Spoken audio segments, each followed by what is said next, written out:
nabubuhay sa langit at sa loob natin. Tungkol sa pagkabuhay niya mula sa mga patay upang hindi na magbalik sa kabulukan, ay ganito ang sinabi niya, ibibigay ko sa iyo ang banal at mga maaasahang pangako kay David. Ang inyong tainga ay inyong ikiling at pumarito kayo sa akin.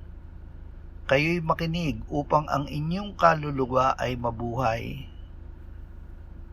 Ako'y makikipagtipan sa inyo ng walang hanggan, ayon sa tapat na kahabagang ipinakita kay David.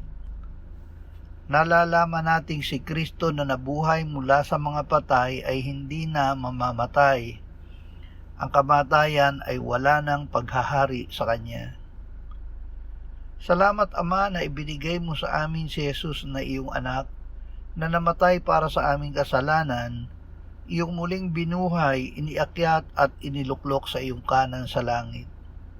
Salamat na siya rin ay nananahan sa amin sa pamamagitan ng Espiritu Santo na ibinigay mo sa amin. Amen.